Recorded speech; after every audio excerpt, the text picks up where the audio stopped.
Krishna, his country is America. He rules over America. So it is a rich country because Shri Krishna is Kubera. He is the Lord of wealth. So he has given wealth to America. Then he is for Jana, means communication. His another quality is that he is the one who communicated. It was he who danced with gopis and gopas. It was he who transferred his powers to them.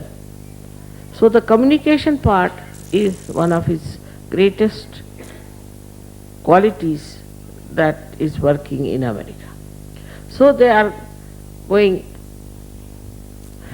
just the opposite way, that if there is a war, say with Saddam Hussein, so America is going.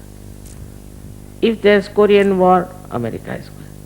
Everywhere there is any problem, America has to go. I mean, one can ask question, who are you? Why you bother? Keep to your own country, enjoy yourself. Why are you sending troops all over? Why are you looking after everyone? Even the formation of UN and all that is done under the guidance of the Americans. They play a very important part in the formation of these United Nations and one world and peace and all sorts of things. But actually, if you see, the main thing that Krishna had taught, they are missing. They are all right for communication, they are all right for establishing relationships between countries. But the worst thing they have done is that there is no dharma, no idea of dharma, no morality. Democracy without morality. To talk of morality in America is something out of the blue. They cannot understand anyone who talks of morality. Now, of course, the pangs of their doings is really torturing them. And also, they are realizing, some of them, that because of immoral behavior, they have come to a point where 65% people of that country who are Americans may suffer from some disease or may just die out at a very young age. When it is coming as a starking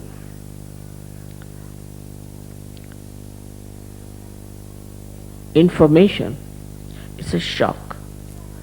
But despite that, despite all this, they are still going on with it and thinking that no, it's all right, it's not for us, what is there to worry? Now his punishments have started, which they don't realize how the punishment has started. Now supposing somebody is leading an immoral life, and as a result he develops some disease. Now this disease is not curable.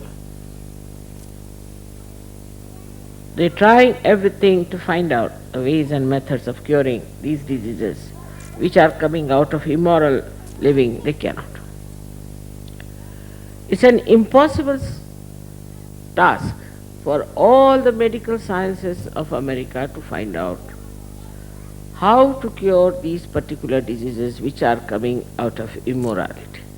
But the worst part is that they cannot even say that immorality is wrong.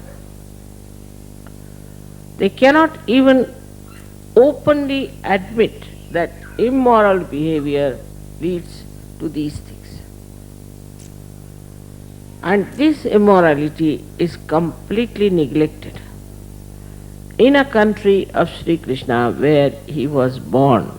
Always he says, just to establish morality. artificial morality that is there, like the Islamic talk about, or the Christians talk about, or Hindus talk about, is artificial, where they are hypocritical. They follow one code of conduct and another they have for themselves secretly adopted.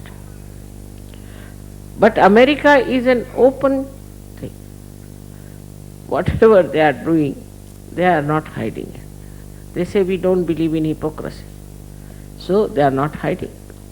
And this has led, this country is such a vast, beautiful, rich, prosperous country, into such a ditch that I do not know how it is going to recover unless and until it takes to surge over.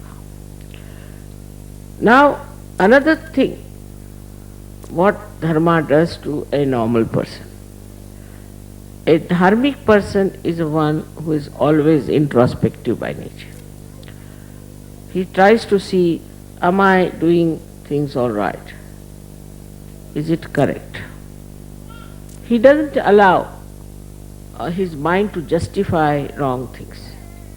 That is one of the signs of a real dharmic person. He may not be a sadhu, but he will ask himself, is it right or is it wrong?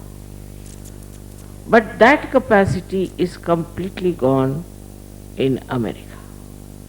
They never try to introspect themselves. On the contrary, they always say, what's wrong?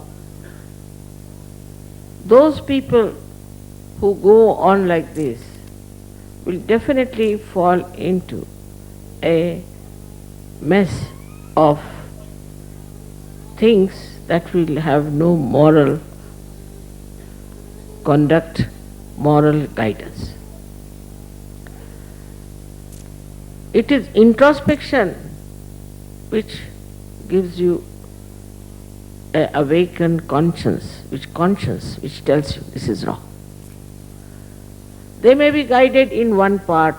For example, you see, they might say that we are all right in administration maybe, or we are all right for, say, our railways, our shipping, our other things, or maybe other economic banks, or whatever it is. But all these things are extremely superficial for human beings, and they are outside. The inside is all managed by the conscience, and also through moral inspection of yourself. People say, Mother, what is this conscience is? This conscience is there. It is there all the time.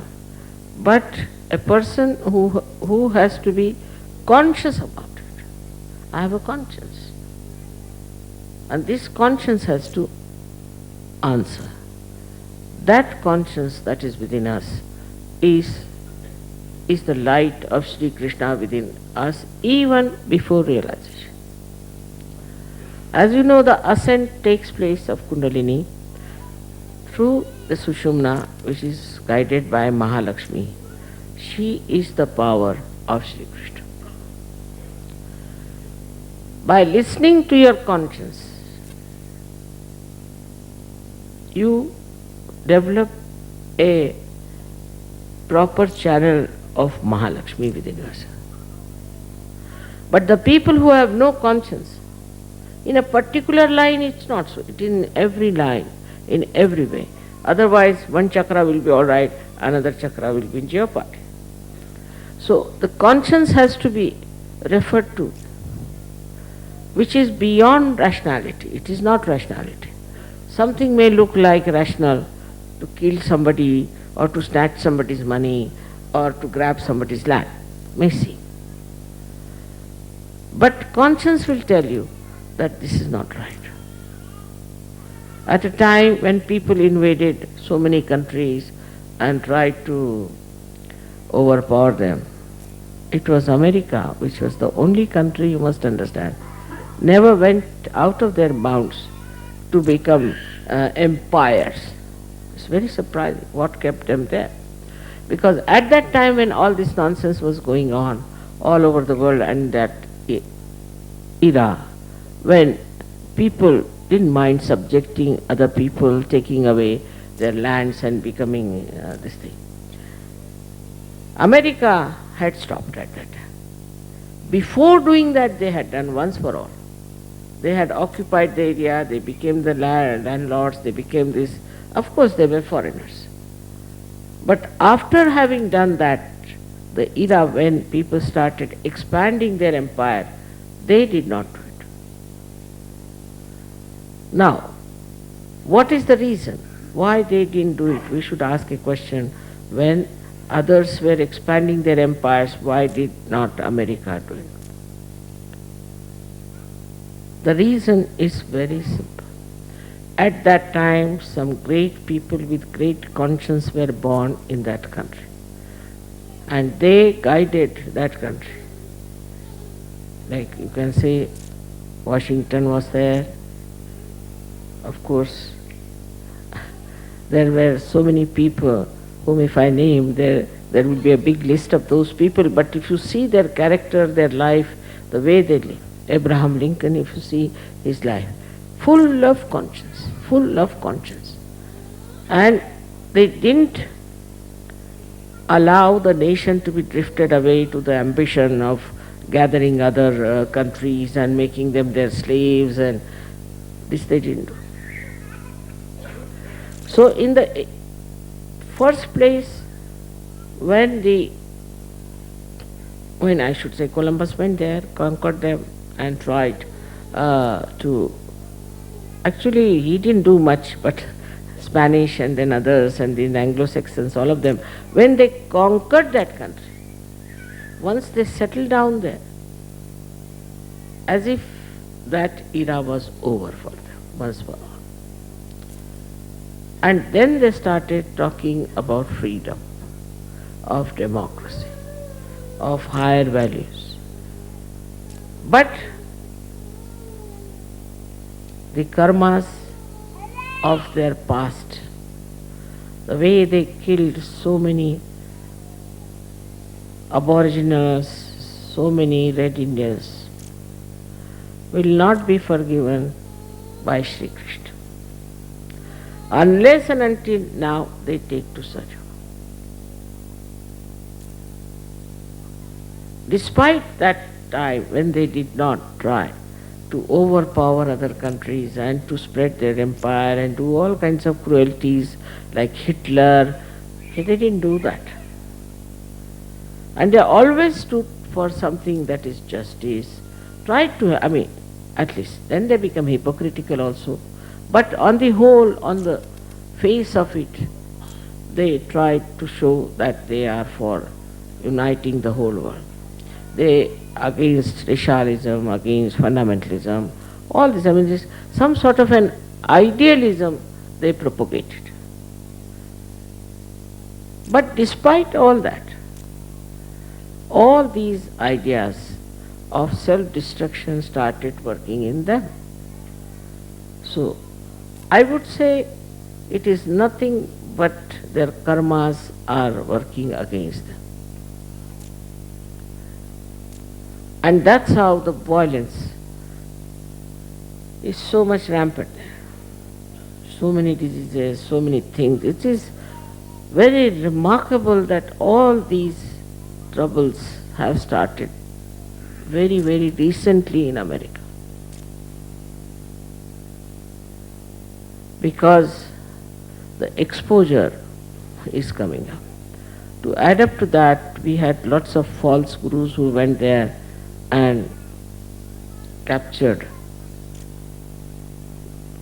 innocent, simple people who were seeking the truth. We have lost so many of them in America. Also there, I would say, in the atmosphere where these curses of the people whom they had killed, which reacted and they took to something that was wrong. Why should they have taken to wrong things as far as their personal life is concerned? Freedom was given to them, but they thought freedom is there also to ruin themselves or to make a mess out of their lives. This is a wrong idea which worked in them, Then the whole idea became collective. When it became collective, they found out that people like all those things that are destructive. So we have Hollywood there, we have all such organizations and musicians and big, we can say, destructive forces which have formed groups and militant organizations which openly say that we are that. For example, only in America we have Satan's organization, Devil's organizations, then this witchcraft, openly. Openly they are registered organizations in America. When nowhere in the world you can have such a thing, that this is a black magic organization, this is a witchcraft organization, openly they are registered. So to such an extent they have gone and accepted collectively. The reason is the punishment. That's why America is the most difficult place for us, for Sahaja Yoga. One must have real sympathy for them. They are now passing through the phase of punishment.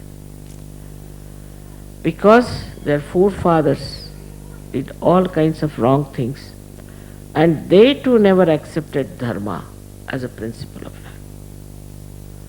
They thought that dharma means killing your freedom. Dharma means it takes away your personal, private life into the hands of something else. So to establish dharma in America, what can we do? I have been to America at least 10 times more than I have been to Russia. And I want to really somehow or other bring to their notice that you have lost your dharma. But this will never appeal to them because they are very egoistical. If you tell them like that, then they'll be very angry. On the contrary, those who tell them like Rajneesh and all these people, oh, this no dharma, their weaknesses, their egos are pampered, then they are very happy.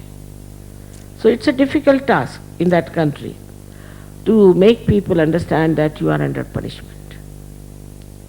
That this punishment you can only overcome if you become Sahaja Yogis. With Sahaja Yoga, their dharma will be awakened and all their punishments and all their curses will be over.